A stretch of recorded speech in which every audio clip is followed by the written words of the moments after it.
നമ്മൾ ഒന്നുകൂടി ആലപ്പുഴയിലേക്ക് പോകുന്നു. ആലപ്പുഴയിലെ വനിതാ ശിശു ആശുപത്രിയിൽ യൂത്ത് കോൺഗ്രസ് പ്രതിഷേധം. പോലീസുമായി ഉന്തും പ്രവർത്തകർ ഇപ്പോൾ അവിടെ നിലത്ത് കിടന്ന് പ്രതിഷേധിക്കുകയാണ്. ശരത് എസ് നമുക്കൊപ്പം തത്സമയമുണ്ട്.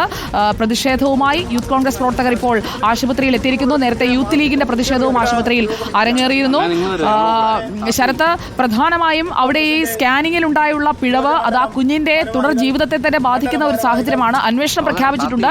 ഇപ്പോൾ കൂടുതലായി യൂത്ത് കോൺഗ്രസ് എന്താണ് ആവശ്യപ്പെടുന്നത്?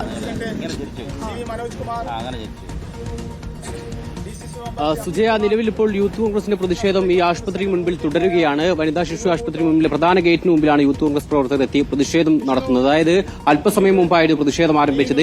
ഗേറ്റ് ഉൾപ്പെടെ തള്ളി തുറക്കാൻ ഇവർ ശ്രമിച്ചു. പിന്നീട് പോലീസ് ഇവരെ പിടിച്ചു മാറ്റുകയാണ് ഉണ്ടായത്. ശേഷം ഇവിടെ കുത്തിയിരുന്നുൾപ്പെടെ പ്രതിഷേധം നടത്തി. ഇപ്പോഴും പ്രതിഷേധം നടപടികളിലേക്ക് തുടരുകയാണ്. വലിയ പ്രതിഷേധം. നേരത്തെ രാവിലെ ഇത്തരത്തിൽ മുസ്ലിം ലീഗിന്റെ കൂടി പ്രതിഷേധം ഉണ്ടായിരുന്നു. പിന്നാലെ PDPയുടെ ഉൾപ്പെടെ പ്രതിഷേധം ഈ സംഭവവുമായി ബന്ധപ്പെട്ടുണ്ടാകുന്നു. ആശുപത്രിയിലേക്ക് നിരവധി സംഘടനകൾ, രാഷ്ട്രീയ സംഘടനകളുടെ പ്രതിഷേധം അടിക്കടി വീഴുന്നു എന്നുള്ളതാണ്. വലിയ രീതിയിൽ പ്രതിഷേധവുമായി നാട്ടുകാരൊക്കെ തന്നെ മുന്നോട്ട് വരികയാണ്. പ്രധാനമായും തുടർ ചികിത്സ ഉൾപ്പെടെ ഇവർ സർക്കാർ ഏർപ്പെടുത്തണമെന്ന ആവശ്യം തന്നെയാണ് വിവിധ സംഘടനകൾ ആവശ്യപ്പെടുന്നത്. യൂത്ത് കോൺഗ്രസിന് കൂടി പ്രതികരണം കൂടി തരാം.